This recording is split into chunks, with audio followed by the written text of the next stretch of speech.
আমি এখানে আসলাম, এসে দেখলাম যে একজন বলছে আহ, আহ, জলের মাধ্যমে মানে জলে বসে যে 10 বছর পর একটা বেবি আসছে, এটা কিভাবে সম্ভব হচ্ছে? বিয়ের পরে মহিলাদের এখন বা মেয়েদের এখন 12-13 বছর বয়স থেকে পিসিওডি প্রবলেম হয়ে যায়। কারণ আমাদের লাইফস্টাইল আলাদা।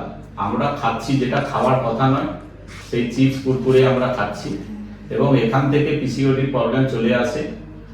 যে মা আজকে এসছেন যে 10 বছর বিয়ে হয়েছে কিন্তু প্রেগনেন্সি আসছে না, বিভিন্ন ডাক্তার দেখানো হয়েছে তাতেও আসছে না।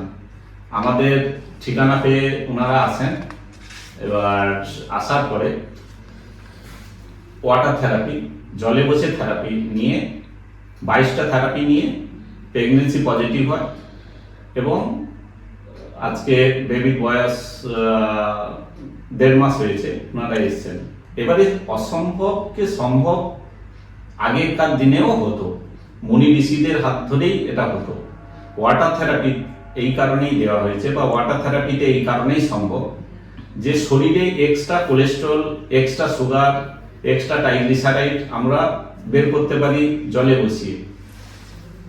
এই যে পিসিওডির প্রবলেম, যে ব্লকেজ, সেটা এক্সট্রা কোলেস্ট্রল, এক্সট্রা জমে থাকা মাংসপিণ্ড, শরীরে একটা হিট দেওয়া হয়, এবং ডায়েট, মেন হচ্ছে ডায়েট। সেই ডায়েটের মাধ্যমে এই পিসিওডির প্রবলেমটা মিটে যায় এবং প্রেগনেন্সি চলে আসে, যার ফল আজকে 1.5 মাসের শিশুকন্যা মায়ের কোলে।